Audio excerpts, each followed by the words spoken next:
because you're about to listen to The Sick Podcast. Pirate Parlay. Battle intercepted, picked off in the end zone. Bucs are going to beat the Chiefs. We're the champions of the world. The sickest Tampa Bay Buccaneers podcast. It's going to be sick.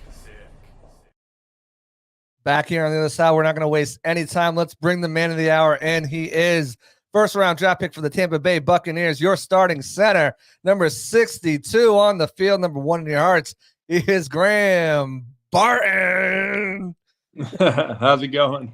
Good. How you doing? How did that feel, kind of hearing your name kind of being announced and running out through the tunnel? That's something they just started this year. Yeah, I heard that. Definitely a dream come true. You know, something you've been always seeing, and to have it happen was really cool. Super fortunate, and definitely a cool moment. Definitely one I'll remember forever. Not only that, first game, first win. What was the emotion before, during, and after? How did you feel? How did you feel you were prepared? And mom and dad make the trip down? Yeah. Mom and dad came down. Felt good going in. You know, I think got most of the nerves out in preseason. At this point, just ready to play some football and go out there and compete. And I think we did that. I thought we, came out and did about, all you could ask to in week one. Was efficient on offense. Defense played well, and to see everything kind of come together like that from training camp is awesome to see. Obviously, it's my first game in the NFL, first real game back at center in quite a few years. So definitely have a lot of things I can clean up. Not a perfect game for me by any means. A lot of mistakes out there and a lot of things that can be fixed. But it's always better to win and have things to correct than lose and have things to correct. So we're smiling about the win, but on next week and focusing on going 2-0 and correcting the things that we need to correct. Yeah. Did the game move faster at all for you on Sunday than it did in the preseason? Like what kind of was the most surprising aspect of playing at this level, and how did you kind of manage that pressure going in? Was it faster? Was it surprising? What kind of jumped out to you week one? Yeah, I wouldn't say surprising. I kind of knew just with the caliber of players that Washington had in the middle there with Payne and Allen, both really talented, defensive tackles. I believe they're both first-round picks out of Alabama. So, Pro Bowlers, not to mention as well. So two really good players, and then they've got Frankie Louvu, Bobby Wagner. So a talented box, right? Definitely knew I was in for a challenge. I wasn't surprised by the speed of it and the power that they played with. I think it was something that I was expecting. Hard to prepare for that, not having any experience against it. But luckily, we've got a great D-line in Tampa, and so I got a lot of great reps against some great defensive linemen in training camp, and so I think that helped me a lot. And then, I think it was a back and forth battle, but I think up front, I think Baker said this after the game, but anytime you put up that many points, you did an okay job up front. So just happy that we could come together as a group for week one and continue to build from here. And you kind of mentioned those two Hall of Fame or Pro Bowl rather defensive tackles, and it's a little bit different than the speed of preseason when you're going up against some second and third string guys. But how did dealing with Payne and Allen, and what challenges kind of did they present that maybe different than you saw from Vita and Cansey in the preseason? Yeah. I would say just a little bit of a different body type. All really good players, but I think Allen and Payne are just just a little bit of different body type. So it's a little different style of D-line play. Not that one's right, wrong, or indifferent, right? Everyone in Tampa is pretty familiar with Vita's ability and talent, and so guys play to their strength. Guys find ways to win, or guys use their strengths to win rushes, and I think that it was just that was really it. Is Payne and Allen had their strengths and their ways of winning, and Vita and Kalijah and those guys and Greg have their ways of winning. So I think that's all you study that throughout the week and in the preseason, and you get a good feel for what you're going to see on Sunday. Week one's always tough. But now that we're getting into games, we'll have a lot more 2024 film, so that'll be good. And before we get into my next question, we got some comments in here. Christopher Cole says, stud center for our Buccaneers. And Richard asks, and I asked you this after the game, how did it feel about your illegal man downfield penalty getting? Yeah, I didn't realize how much airtime that got till after the game. Someone told me, but yeah, I mean, I didn't think I was downfield. That's a play we've ran in practice several times, and so I felt like I did it the same way I've always done it. And so yeah, great. Shout out to the NFL having added that that quick replay, and that's new this year, I believe. And yeah, it saved me a little bit there, but saved the offense as a whole. Gave us about 40, 50 yards back, I believe, which was awesome to get that back. And looking back at it, the booth, I'm glad they had the booth because I felt that the booth made the right call there. So was pretty pumped about that. That's never, as an offensive lineman, whether it's a holding call or an illegal man downfield, there's no worse feeling than scoring or a big gain and turning around and seeing that flag back at the line of scrimmage and being like, yeah, that could be me. So was super pumped to get that one back. Yeah, Tristan was asked about you after the game, how he thought you did, and he said, I didn't hear his name. So he had a pretty good game. That's your calling card for a lineman. If you don't hear him, you don't see him, then you're good. Funny. Yeah, it's a little bit different because all eyes are on you, and especially after the preseason you had, opening up those holes and climbing to the second level and taking those guys off. And kind of speaking of that, when did it hit you? When did it kick in that you're manhandling future Hall of Famer Bobby Wagner at linebacker? Don't give me the PC answer. Give me a little bit like, what was it like? Like you're watching the film back and I'm sure Carberry was like, look at this, look at him just manhandle this guy. Like what was it like? Yeah, I wish that was the case. Obviously I had some good reps on Sunday, and but again, Bobby Wagner's a Hall of Famer for a reason, and that front is talented for a reason. They won some reps too, so I wish manhandling was the correct word to describe Sunday, but I think it was more of an even matchup than I would have liked to think. But yeah, I mean, I had some good reps out there, and had some ones I got to clean up, and kind of like I said earlier, we're going to focus on the ones we got to clean up and go from there. The humbleness is oozing out of you right now. When Baldy's doing breakdowns saying that you're manhandling him, you roll with it, all right? But one of the things that stuck out to me, and throughout all preseason, Bucs fans as well, just seeing the way that you kind of have changed the Bucs running game, and you're humble, we know that, so you're not going to take any credit for it, but your involvement is definitely there, and the Bucs run game looked really strong on Sunday. So my question to you is kind of, what's your role in, obviously you're not calling the play, but what's your role in setting up the run plays? How do you prepare differently for a run play versus a pass protection? What kind of goes into that when you're getting the call from Baker in the huddle? Yeah. Coming up to line of scrimmage, my job as a center is to, ID the front, communicate to the other four offensive linemen or potentially tight end, hey, here's where our targets are. If anything are to change from, pre-snap to right before the snap, communicating that, just really making sure that, all 5, 6, 7, whatever it is, guys blocking on that player are on the same page. So that's really, that's my job in both the run game and the pass game. Where it can get more complex is, like I said, it's the NFL, there's a variety of fronts out there. Defenses can come out in a multitude of looks. And so, so based off film studies, sometimes we know what to expect, but, like third down, is a time where you don't necessarily know what you're going to get.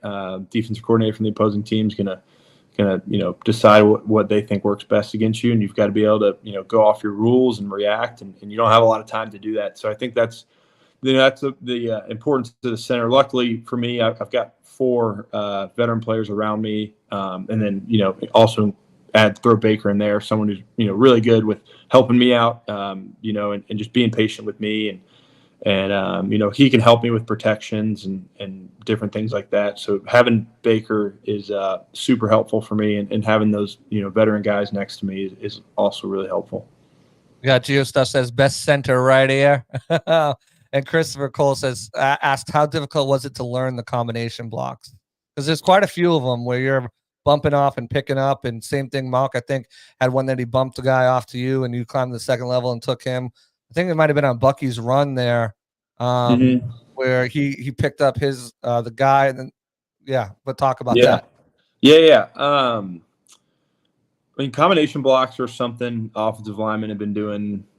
I've been doing that since high school. Really, I think is when you start to learn the technique and fundamentals of a combination block. So I wouldn't say I had to learn how to do a combination block getting to the NFL, but what changes week to week is how defensive fronts play combination blocks. So your technique fundamentals might adjust based on, hey, here's the stance they're giving us, or hey, it changes whether you've got a 3 technique or a shade or a 2-eye or a head up nose. So that's where you try to. Combination blocks are no one will ever be perfect, right? You might have a great one, you might have a bad one. You might have 9 great ones, but then there's one that's not so much. So it's all you always have to work on. It's like your golf shot, right? Like if you don't keep up with it, you're going to lose it. So I think it's something that you just continue to repeat, and just continue to try and master and chase that sort of perfect combination block. Knowing, similar like a golf swing, that you may never get to the perfect swing, but that's something you got to continue to chase if you want to have any success on Sundays. So just getting to the NFL, I think learning how the guards play and how I fit into that, and and there's, like I said, there's so many different patterns and alignments that you can see. So there's many so to speak combination blocks, so I think that's something that over the years I'll continue to try to improve on. But I think for week 1 we had some good ones, and then we've got some that we need to clean up, and we'll continue to work on that all season and for the rest of everyone's career. So being a football player, you have to have that goldfish mind, because you're gonna get beat and you just got to move on to the next play and not let it haunt you. Exactly. So funny stories in college from some of your coaches. You will let it get to you though a little bit though. You'll have like a bad technique and you'll come off after scoring a touchdown and be like, I missed that. Did that happen this week where you're like, you maybe like missed a hand placement and you come off, you score a touchdown because you scored a lot of them, and like, dang it, I wish. No, that happened. Trust me, that happens about every drive. I think one thing I do well is I'm good at identifying my mistakes. Like usually if I mess up, I know exactly what the problem is and why it happened most of the time, and so I think that, like you said, running off the field, we scored, Mike Evans, jumps over somebody and grabs a ball, but that, you could clean something up, and you've got to, like I said, you got to continue to chase perfection, knowing you probably will never get there, but having that attitude and that mindset will keep you improving and continually working on habits and technique and fundamentals. So that's something I just try to keep in mind. Is I'm obviously being a rookie, I've got a long way to go, but even if I was 8 years in and felt like, I just never want to have that feeling of like, I know everything, I've got it. It's having that mindset of always learning and always improving. That's the mindset of greatness, my friend. Some people have already crowned you there, but I'll get into that later. But I do want to talk about the line overall, because I think the performance was pivotal in the week 1 win. We look what you guys were able to do, especially protecting Baker. Just sacked once, pressured only a handful of times.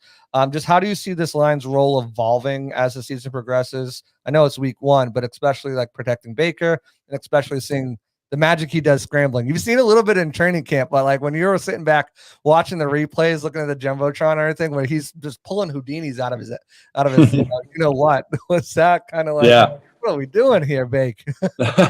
No, I mean, I love it. Baker's a talented quarterback. Obviously, he's been around this league for a little bit. Definitely glad he's on my team, and so to see him kind of run around the way he does, and yeah, it's fun to watch, and he's a fun teammate to play with. He's definitely someone you want to go into battle with. So it's fun to see him out there and be out there with him. And then how do you think like the Lions' role will continue to evolve through the season? Yeah, I think it's cliche, but I've always been coached and taught, and I think anyone in football will tell you this: like the offense will go as the offensive line goes. You see it week in and week out. Teams with good offensive linemen, good offensive lines, they carry on deep into the playoffs, and so I think that's something that we've got to take to heart, is that hey, this team will go as we go, and so just continuing to prove and just continue to play hard and playing nasty and pushing people around, moving the line of scrimmage, being violent at the point of attack. Like when your teammates see those things, it's infectious almost, and it makes everyone want to play hard. And so we need to be tone setters for our team and for our offense, and I think if we can do that through the whole season, we can take this thing as far as we want to go. Yeah, I agree with you. You kind of mentioned how there's some things you need to clean up on, but overall, how do you think you played, and what's like the biggest area you might want to like really kind of focus on? I know you have your Fridays where you go out there. You still doing that on Fridays where you're going to get some extra work out there? Yeah, absolutely. What are you? What are some of those things that you're putting in for this Friday that maybe you might want to kind of focus a little bit more on? Yeah, there's about 1 million things that I want to clean up, but just I think we've got a lot to work on. I've got a lot to work on, but just continuing to get the timing down and understanding the spacing. I think moving back inside, that stuff's just a little different. The timing of whether it's passing off twists or like some of the people are playing in different areas, and so just cleaning up timing of things, continuing to get better with my hands and feet, and just continuing to get comfortable at the center position. I think is just going to be vital for me, gaining confidence in my abilities, and and that comes through repetition. So I don't want to hey, here are the big things we're going to decide this week, anything like that. But just really for me, it's where I'm at. Just got out of game one.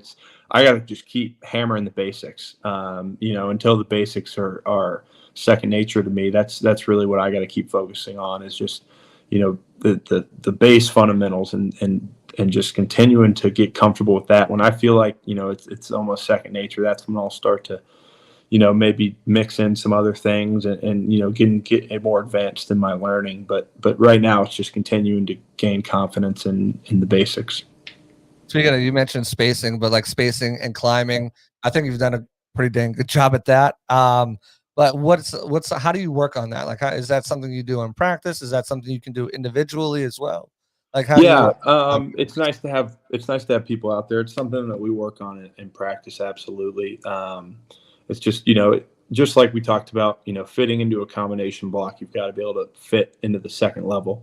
So it's something we work on a lot, something we repeat. Again, it's one of those things that no matter how good you're at it, you're going to get beat sometimes, but you've got to continue to chase that perfection it's something you work in practice and definitely something emphasized among offensive linemen. Richard asked if you could grade yourself. What would you give yourself? I'm going to give you the answer right now. It's going to be below what it was, because he's going to give you a below average answer because that's the type of guy he was. But yeah, he did I don't want to put that out there like free. I don't want to give myself a number, but I'm not going to give myself a number. But I will say, like, again, I think kind of what you said or whatever is just like, hey, I think I think I proved to myself more than anyone that, hey, I can belong out there. I can play in this league for a long time, and I think I did some things that well. But again, I think I made some rookie mistakes, and I made some youthful mistakes, and I know that's normal, but I try to hold myself above those and so I'm going to continue to hammer those out and continue to be self-critical each week, and hopefully that number of mistakes continues to lower and lessen and hopefully come out the other end a better player. So that's the assessment I'll give you. Is did some things well, a lot to clean up. I'll leave you there. I think Graham is the tip of the iceberg. There's so much more to unravel as he gets more comfortable. And yeah, that's a good way to put it. Yeah, absolutely. Something that you were just talked about, I don't know if you pay attention to these relative athletic RAS scores or anything like that, but you had the number one RAS score coming out as a center. If you were to play guard this year, you would have had the number 2 RAS score out of all since 1979, since the combine was incepted. So pretty athletic with that athleticism that's been highlighted. How do you kind of leverage that in your blocking schemes, especially against quicker linemen, and especially now since you've had some live game action? Yeah, I don't know how they calculate those athletic scores, but I don't think I'm number one, but we'll see. But yeah, I mean, I will say I think one of the strengths of mine as an offensive lineman is my athleticism, being able to get out in space and run with some of these defensive bodies. So I think that's I know where my strengths are, and I think that's how I try to win blocks with speed and angles and trying to beat people to the point of attack. And I think knowing that hey, that's the strengths of my game. I try to lean on those and try to emphasize those, strengths and that's how I, win blocks is kind of what I said that way. Yeah. Yeah. And you can see that clearly, clear as day. Your relationship with Mock and Bredesen, Cody and Ben, it started before you won the starting job, but obviously now that you've had those reps with them consistently as a starter, how have you kind of fostered that? How have you fostered that relationship into the comfortability you have on game day and going out to practice? Yeah. That the relationship we have as an offensive line, this is awesome. Like, those guys have been so great to me since, day one. Both of those guys came up to me in the early week of OTAs when I first joined the team and said, hey, anything you need, let us know. I'm here to help you. Any questions you have, anything like that, and offered their hand. And so I just, really appreciated that. Got that from both those guys, and I got that from all the offensive linemen. Really, everyone's there to. It's a business, yes, but you try to make it a brotherhood, and kind of enjoy the time you have with each other. And we have great relationships. All the guys across that offensive line, and they're quick to bounce things off me, and they're quick to give me tidbits and pieces of advice and things that experiences they've had, and whether it's on the field or off, and so we have a very collaborative offensive line room, and I think that that's going to help us down the stretch. Yeah, it's one of the tightest offensive line groups I've ever seen. You guys, doesn't matter who's even in the competition when Sua was there and everything like that. You guys are so close. It's really kind of awesome to see. Mm-hmm. With you obviously playing center, moving back to it requires a lot of mental preparation, especially in terms of recognizing defenses, making calls. Like, how do you think you've done in that transition so far, and how do you mentally prepare for a game? Yeah.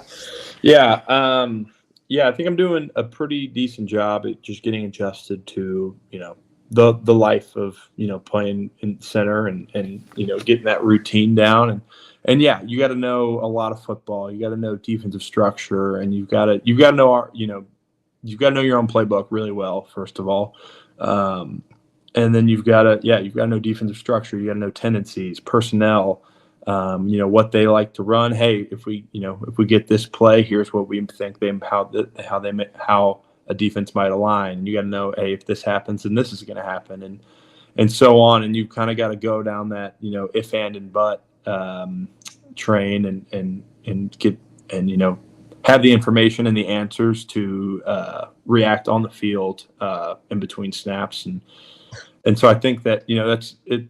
the NFL, that's the nature of the beast, right? And so I'm going to continue. It's going to continue to take time, but just continuing to learn from those guys and who we just talked about, guys like Cody, Ben, Rob, have been so awesome to me and have really helped me in that transition. And so can't say enough about guys like them. And that's how, that's like just the engine behind our offensive line room is those veteran players who have seen what success looks like and know, how things should go and kind of guide us younger guys and, kind of show us the light.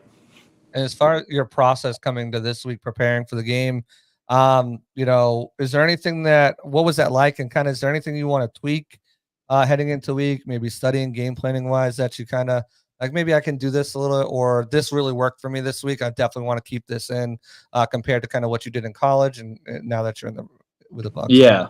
Yeah. Well, different than college, you have a lot more time to game plan and study opponents, considering there's no class aspect and that this is just now a full-time job. So you definitely have some more time to game plan, which is nice. I think I came into last week prepared. I knew our game plan well. We talked, in meetings yesterday and we didn't have a ton of communication breakdowns, which is good. Obviously we had things all over the tape that we can fix, but as far as the communication aspect of it, we had a good game and that'll be harder, considering, where we're at this week in Detroit. Detroit's I've never played there, but obviously its reputation recently with their success has been, it's a hard place to play. So, I gotta, that's going to be a big emphasis this week and build on it from last week. So definitely a good test for us on that end. But yeah, I just think preparation wise, just, I got to continue to find what works for me, continue to find a routine. It's not necessarily, hey, do I need to get more material? And I think I studied everything I need to study, but how can I, organize it in my mind throughout the week? What do I need to do on each day to feel prepared and sort of being able to itemize the things I need to do and be able to check them off a list is kind of how I need to continue to build, just continue to find what works best for me. How do I learn best? How can I, be the most successful on Sundays and put myself in the best in the best position to help the team win. So I think that'll be something that'll go on for years. But especially at this young age when I don't have a routine yet, right? Because that was my last week's my first real game week. So got to continue to find what works for me. Right, and you mentioned it going into a place like Detroit. Is that something you're preparing for? Loud snaps, silent cadences. Are you using hand signals for linemen and stuff like that? Is that something that you're mentally preparing yourself to kind of ramp up this week? And kind of how do you go out there with Bose headphones, noise canceling headphones out there and just blast up in your ear? And kind of I'm not exactly sure what that'll look like, but we are definitely preparing, for it to be a loud environment. It's Detroit. Sunday Night Football this week. Everyone saw that and how loud it was, and so then the playoff game last year against the Bucs, and so people around the building are familiar with the how difficult it is to play in that stadium. So we're ready for the challenge, though. We're gonna prepare all week for that, and we'll have our ways to communicate and things like that ready to go. Bud says you're a Goonie now, and Richard said Goonies never die. Not sure I think you might be too young to get that reference. The Goonies, the movie? Yeah, you seen it? Yeah. Okay. Maybe it's been a long time, so don't test me. But I've seen it. Bud also asks, has Worth's taking you guys out for an expensive dinner with that big old contract he got? We went out to eat in OTAs. Nothing flashy or crazy like that, but Tristan's been awesome, since I've been here, and we've been out to eat, and he has graciously picked up the bill. But that's like, he's just great teammate, great dude. You do that without the contract. Yeah, really with that. Yeah, exactly. Yeah. The contract has nothing to do with it. Tristan's just a great guy and really fun to be around. Great leader. Obviously one of our team captains this year. And can't say enough about the guy. Great segue into my next question, because obviously he is a captain. Luke's established there. Cody's coming into his second year. Ben's a veteran there. But as a center, you're kind of the leader of the line. You're the one making sure everyone knows what's coming from Baker's mouth to their ears. So, how have you kind of stepped into a leadership role in that aspect yourself? Yeah, I just think, being young, my voice isn't going to carry much power. So just trying to focus on my actions and trying to lead by example. And I think that's really where my emphasis has to be is just, continue to earn their respect and their trust. And that'll take some time. Like I said, I'm a rookie and I played one game. So it's going to take some reps and some experience to get to that point. But, just trying to lead by example. Everyone, they're veterans. They've been around a lot of awesome people and talented players, and they have their routines and what works for them. And so instead of, trying to be a leader, it's more just, hey, building trust with those guys. So when I do communicate at the line of scrimmage and I do, if we talk about something in the game plan or something like that, they're like, hey, Graham, he studies hard, he works hard, he knows what he's talking about when it comes to this or that or this adjustment. And so, and just earning their trust that way, I think is kind of how I'm approaching it. Well, I'll give you your flowers. The chat will give you your flowers. Bucs fans will give you your flowers. Someone, Bryce said, the thing about reincarnation and the way it applies to the NFL, Kelsey retires and Barton comes in. I'm just saying.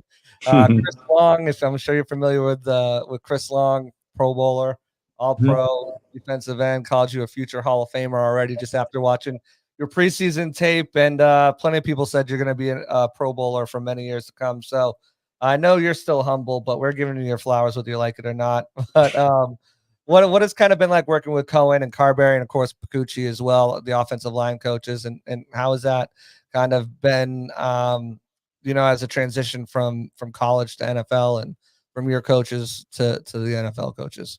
Yeah, they've been great, all those guys. We have a really great staff here, and they've helped me a ton in this transition. I said it the other night to the media that, someone kind of asked me, how'd you get to this point? How'd you feel tonight? How and why? And I just think it's a testament to our staff here, and whether it's, the strength coaches or our, BP and Carbs and Liam, and those guys have been awesome. And they've really been a key in my development, only in a short period of time, but just getting me ready for the season and stuff like that. Going back from left tackle back in the center and having to kind of make that quick transition, that's, a huge testament to them and their coaching and then the guys in the locker room and the guys in the offensive line room around me. It's been really grateful for where I'm at and being in Tampa, and just can't say enough about the people in the building and just how fortunate I am to get to work with them. Do you think about that? 4 months, like 6 months ago, you were playing left tackle. And 4 months, you've not only moved from left tackle to center, but now you're a starting center in the NFL. Yeah, 4 months has felt more like 4 years. It feels a long time ago. So I haven't really thought about it that way, but it's been. Sorry to bring it up. It's been good. We're going to jump into some fun things now, but before that, we're going to give a shout out to one of our sponsors, and I'm super excited about this one because it's one you'll be a part of. We'd like to thank our sponsor, Tampa Bay Buccaneers Cruise, the ultimate fan experience from sea from March 7th to 10th. Join fellow Krewe and Bucs players such as Graham Barton, Jordan Whitehead, Brad Johnson, Trey Palmer, Kalijah Cansey, Luke Gedicke, K. and Zion McCollum, so many more. They just keep coming. Maybe Jalen McMillan too, on this unforgettable vacation, which feature a wide events, including sail away party, trivia contest, bingo, cocktail parties where you get to hang out and talk to the players. It's not an autograph line you're rushed through, so it's awesome. They'll do player panels, a thrilling water volleyball competition, so get your game up because you're going to be in that. And then a whole bunch of theme parties and surprises all cruise long. Don't miss this awesome opportunity to celebrate your team and create lasting memories with fans and your favorite Bucs players. Check out the Tampa Bay Buccaneers Cruise. They've got a casino on board. They've got a old-fashioned bar if you're into those. A really good spot. And the food is great. You're going to love it. I'm excited that you're going on this year. But it's going to be a great time. Into the segue for the fun stuff. I got a couple questions, then we'll get into rapid fire. Dirt Devils. That was the offensive line room at Duke. Do you guys have a moniker you're going by this year? Did you come up with like kind of a identity in that room, or are you still kind of trying to figure that out? Nothing yet. I'm sure maybe one day something will just kind of be thrown out there and stick, but nothing yet. It's a natural process. You can't rush a nickname for an offensive line room. So, who do you think would be the one to throw it out there? I have an idea of who I think. I could see Luke saying something. And Luke, it's sticking. Luke, yeah. Luke would say something, and it'll probably be terrible too. But he's just saying it until it's stuck. That's pretty much what I did with Dirt Devils at Duke. So, as far as your rookie duties, what they got you do? Even Bud says Luke in the comments. We know our Bucs here. As far as rookie duties, what they got you doing? Filling the snack cabinet, anything like that? What do you got going on? Filling the snacks up. Got to make sure everyone's fed on the plane to away games. Make sure they get their sandwiches, and then donuts every day before the game. Donuts for the building. So I've got my duties, and but I'm making sure everyone's taken care of, and making sure that I follow the rookies before me, and continue the standard. What's the craziest snack? Like I forget who I was talking to last year. I think it was Cody, and he had to there was someone that it was a snack that was only available at one store, one place. And he's like, I had to go 5 different stores to find this snack for this guy. Oh no, it was Yaya. You couldn't find something for Shaq Barrett. He's like, I had to go to 4 different places before I find it. Who's got the craziest snack? There's nothing crazy as of yet. To be honest with you, I tried to kind of get out in front of it and just present a variety of things so everyone kind of has something they like and they don't start requesting things. So nothing crazy, but unlike Yaya, I just went online and ordered the things, so I didn't have to go to 5 different stores and find what I was looking for. Got a little Walmart Plus and ship some stuff right down to the facility, and I got everything I need that way. So it's like, just shave my head or something. This rookie duties are getting expensive with all the snacks and stuff like that. Yeah, it can definitely add up. How have you kind of settled into the Bay Area? Do you have any go-to spots that you're like, this is my restaurant spot? Not to you don't have to give me a couple. So pinpointing, so people are like, I'm gonna see Graham if I go here. And it's is there spots that you're like, this place is my go-to? Any relaxing spots, food spots, whatever? Yeah. Let me think where I've been. Been to a couple places in Hyde Park for Beachies. The Italian place was really good. I do like Italian. I found some really good Italian down here. Some of the sushi places down here have been pretty solid so far. But it's cool. Tampa's got a great area. There's a lot of great restaurants around here, and it's been fun to kind of explore, find what I like, find what I don't like, and just there's so many options. So I feel like I'm just scratching the surface of where all the good spots are at in Tampa. I'm sure guys hit them up with all the good spots. Yeah. They'll check them out. I got an Italian restaurant for you. It's a little hole in the wall. It's called Villaggio's. I'll text it to you after. Nice. Yeah. Really good, old school Italian. They're arguing in the back in Italian. You can hear them. They got the guy coming in playing the guitar. It's perfect. Yeah, that does sound good. Yeah, it's phenomenal. The Alfredo. Speaking of food, since we're on the topic, do you have a favorite pregame meal or go-to meal that you have to have every day, every time? No, I'm not. I'm not superstitious. That was my next question. No superstitions? No, because the second I let myself be superstitious, I'll get all out of whack. If I don't do something that I always do, and then I'll be like, oh my gosh. So it's I just don't even let myself kind of get into that headspace of superstition. So I just, I have a routine of things that I want to get done before the game and get myself ready for the game, but I don't have any weird superstitions. I don't have to have the same meal as long as I've got, carbs, protein, calories, fuel for the game. I'm good. So don't have anything like that really. I'm sorry to bum the question out, but it's fine. a couple of people asked this, so I'm going to go in a more PG route. But Tom Brady, when he came to town, Ryan Jensen, Robert Hainsey had to load up the baby powder and the towel. Is there something crazy Baker's like? You got to wear a towel, got to baby powder it up. It feels weird asking this to another grown man, but crazy. No, really, stuff. no. Baker's he's not super pushy on that stuff. Okay. Some days it'll be at practice, it'll get really wet, and so I'll throw a towel down there for him for convenience and right. dryness sake, but nothing, nothing out of the ordinary like that, or nothing, super pushy at all. So Baker's been great about that stuff. Seems pretty low maintenance, but I totally get it though. If I'm a quarterback, I want, when I get a ball snapped to me, I want it to be dry and ready to throw. So I get the whole baby powder and towel thing. I'm not here to judge that or critique it at all. I totally get it, but Baker has not asked me to do any of that yet. So did Bob give you the stories with Brady? Yeah, he has. I've gotten a lot of center quarterback stories from those days. So it's been funny.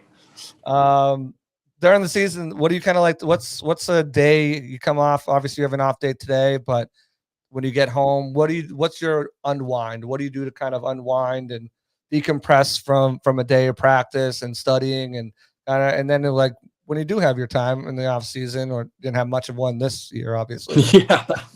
But in past and in future, what are some of your hobbies that you like to do in the off season, and how do you decompress from a day of work? Yeah. Weird to say, a day of work, like you're playing football. Yeah, no, it is fun. It is fun to call football work. I do enjoy saying that for sure. I don't know. I'm a big sitcom guy, so I love to just sit on the couch and watch a sitcom. Like I like Friends is probably my favorite, but like The Office, I love. How I Met Your Mother, New Girl, any good cheesy sitcom, I'm all over it. I don't know why. That's just, I think they're relaxing. They're kind of, I don't want to say mindless, but you can sit. I've seen a bunch of times you can sit there and watch and get a cheap laugh, and that's all I'm really looking for. So I think I'd say my way to unwind in the off season. As far as the off season goes, like you said, I haven't really ever had one yet, so we'll see how that goes. But yeah, probably just maybe getting away for a little bit, traveling. Don't have any plans except the Bucs Cruise as of now. So. But probably just try to take my mind off things for a little bit and sort of reset and refresh for the next year. Just sort of how I'll probably spend most of that time. Nice. Last thing, then we'll get to some rapid fire. What's the best piece of advice you've ever received that you've carried with you through now? I actually keep a notes, like a whole notes app of quotes and things said to me or things shared. Best piece of advice I've ever received. I don't want to say the best I've ever received because I'll say it. Top up there. Yeah, because no.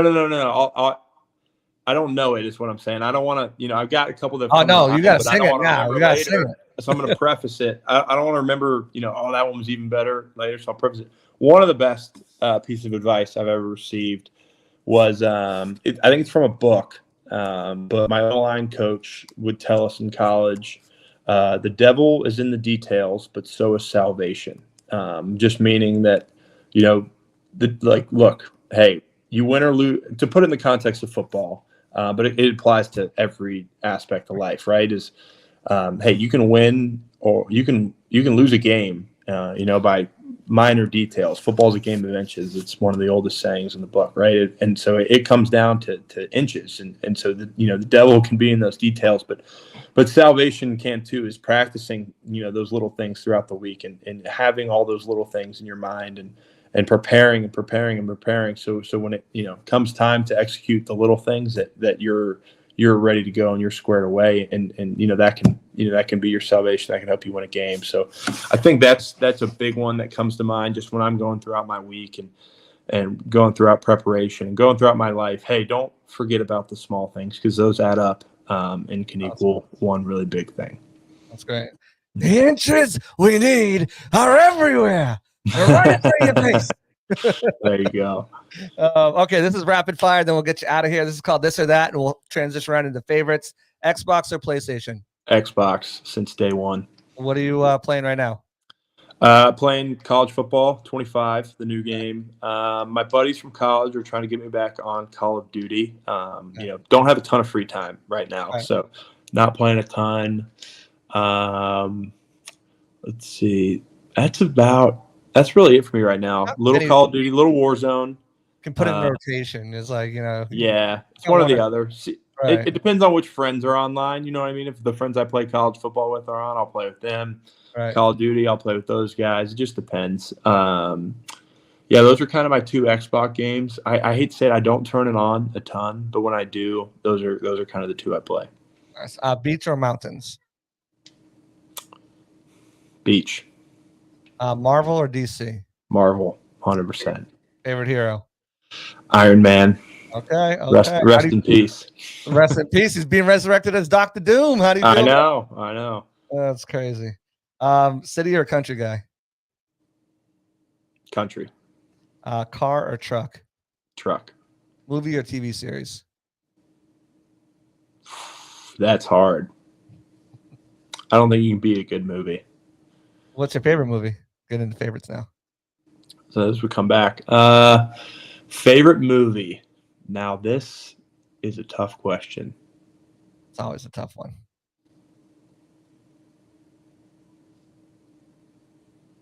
I have to go either the Dark Knight trilogy, or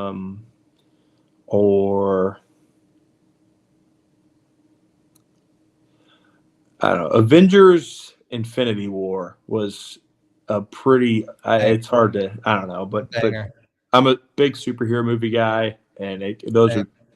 I'm sure I've got, I like Moneyball is one of my favorite movies. Great movie. Yeah, it just depends on the category for me, but right. those are a couple that come to mind. Did you get to see Wolverine, Deadpool?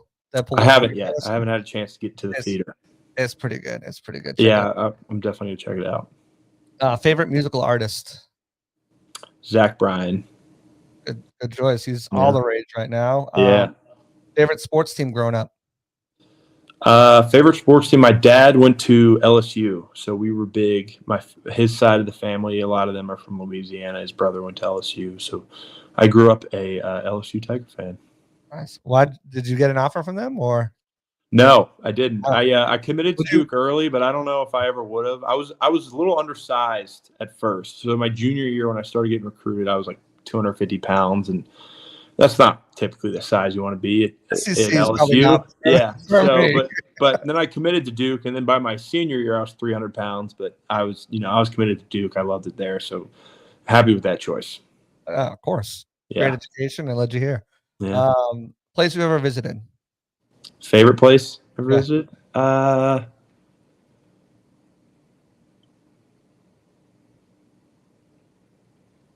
Been to the Galapagos Islands. That was nice. Cool. Yeah, that was really cool. That was a really cool trip. That's awesome. I think Jason just went there. Actually, I've talked to him about this. Yeah, it's pretty cool. Yeah. Favorite food? Bacon cheeseburger. Can't go wrong with that. There's a couple good spots. We'll let you know. Favorite cereal? Captain Crunch. Captain Crunch. It's great. Or Cinnamon Life. Cinnamon Life is it's a healthy alternative to Cinnamon Toast Crunch. Favorite dessert? Probably mint chocolate chip ice cream. Can't go wrong with that. Favorite color? Blue. Favorite season of the year?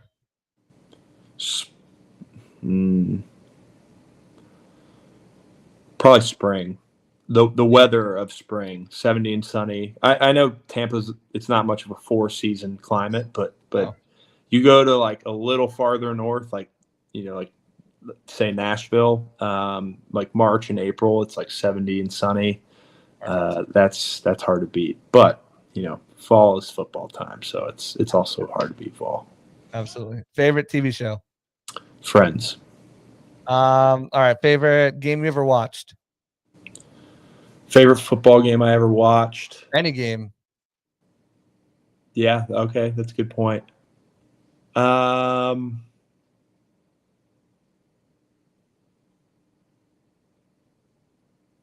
Let's go the Iron Bowl, kick 6. Okay. Either that. I'll tell you what. Either that or Game 7 of the NBA Finals. Cleveland Cavaliers, Golden State Warriors. Not the biggest basketball guy, but that was seeing LeBron come back from 3-1 down and close it out in Game 7. No, you know what? Scratch all that. I'm sorry. Miami Heat, and I believe it was Game 6, San Antonio Spurs, when Ray Allen hit that corner 3 in the fourth quarter, and Mike Breen was the announcer. That was one of the coolest moments I've ever seen. So I'm going to go with that game. I believe it was Game 6 of That's the final. a lot of people have said that. So Yeah. I'm a Celtics fan, so it's crushing blow for me. Sorry. It's all right. Favorite sports memory? I got a lot of good ones.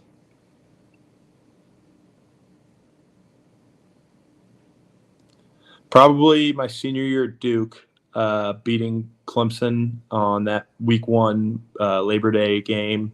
That was pretty cool for us. You know, we had won 9 games the year before. We get a primetime game. You know, that was kind of we had a few spotlight games that year. But just, you know, they were top 10 team. You know, we came in ready to go. We were confident, we were prepared, and just to be able to go out and execute, it was pretty cool. And so we, you know, got to experience, you know, fans storming the field, which I had never experienced in college, and so it was a cool night. It was a cool atmosphere for us. It's not something you always get at Duke, so you know, it was cool to experience that and kind of enjoy that with my buddies.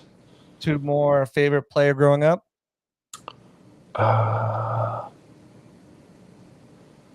Probably Drew Brees. Okay. Drew Brees, Tim Tebow, and then I'll give you one more. Tyrann Mathieu at LSU. Yeah, that was a lot of. I really liked watching him play football. some electric guys there. Yeah. Favorite game you ever played in? Last one. Probably that Clemson game. Like I said, that was fun. Played well, and I got to enjoy the after game, you know, festivities with everyone rushing the field and celebrating with your boys in the locker room. It was fun. Perfect. All right, thanks, Graham. I mean, that was awesome. Great stuff there. Super appreciative of your time coming out here. I'll leave you the floor for if you want to give a message to any of the Bucs fans watching this, and take it away. Yeah, appreciate you having me on. You know, looking forward to week 2, it's going to be a good year. We're excited. We're going to keep building, keep improving, but all eyes are on Detroit. You know, and then we'll move on to week 3. We'll take it week by week, and we'll see how far we can take this thing. Go Bucs. Awesome. Graham Barton, everyone, thank you so much. The Bucs starting center, first round draft pick. Appreciate your time. Good luck this week, and I'll talk to you later on. Appreciate you. Sound good. There you guys go. Graham Barton, starting center for the Tampa Bay Buccaneers, coming in. Great stuff. So humble. And that mindset that he talked about, always pursuing perfection and greatness. There's another player who kind of had that, still has that. Tom Brady. You know, obviously not comparing the two. It's unfair to, but that mindset, that drive, Kobe, the Mamba, you know, like, you know, not everyone has that, and this guy has it. So super excited to watch his career. I already think he's made a vast improvement on the Bucs offensive line, and I think it's just going to get better and better. Like I said, tip of the iceberg. Before we wrap it up, we want to give a big shout out to one of our other sponsors here at Pirate Parlay, Mosley Heating and Air. Appreciate them. When Florida heat hits hard, and trust me, it hits hard. Trust Mosley Heating and Air to keep you cool and comfortable. Over 25 years of experience, their family-owned business knows what it takes to keep your home HVAC system running smoothly. Need a repair, new system, maintenance, anything, they've got you covered. Call Mosley Heating and Air at 813-230-3742 or visit mosleyheatingandair.com. Mosley Heating and Air, where comfort meets reliability. Appreciate Mosley. Appreciate Bucs Cruise as well. Two of our great sponsors. Appreciate you guys. I forgot to mention it, but like, subscribe, hit on notifications, reminders. You never know where we're going to be, who we're going to have on. We're doing post-game reaction shows now. We've got Inside the Enemy coming up here with the Detroit Lions, kind of figuring out how they tick and what makes them move, and if the Bucs with a banged-up secondary and defense can slow them down a bit. So much things and more coming here in the Parlay podcast. So stay tuned, like, subscribe, turn on reminders. Everyone on Twitter, appreciate your being over there. Come on to YouTube, like, subscribe, turn notifications on. That's going to do it for us. I got to get my kid to practice, but we're running a little late now. But hey, when you got Graham Barton on, you stick around a little late. But that's going to do it for me here. I'm JC Allen here at Parlay at the Sick Podcast Network. Make sure you guys are tuning in every week. Check out all my stuff over on my Twitter at JC Allen NFL. And, of course, Bucs Game Day. We are cruising right now. I've got my weekly piece, Extra Point Out. Tomorrow I'll have my matchup piece where we kind of look up matchup history. I'll have my, keys to cannon fire, my opponents to watch out for, so much more. We're rocking and rolling. Appreciate you guys for tuning in. That's going to do it. We're out of here. Peace out. And that's a wrap. Hope you don't miss us too much until next time.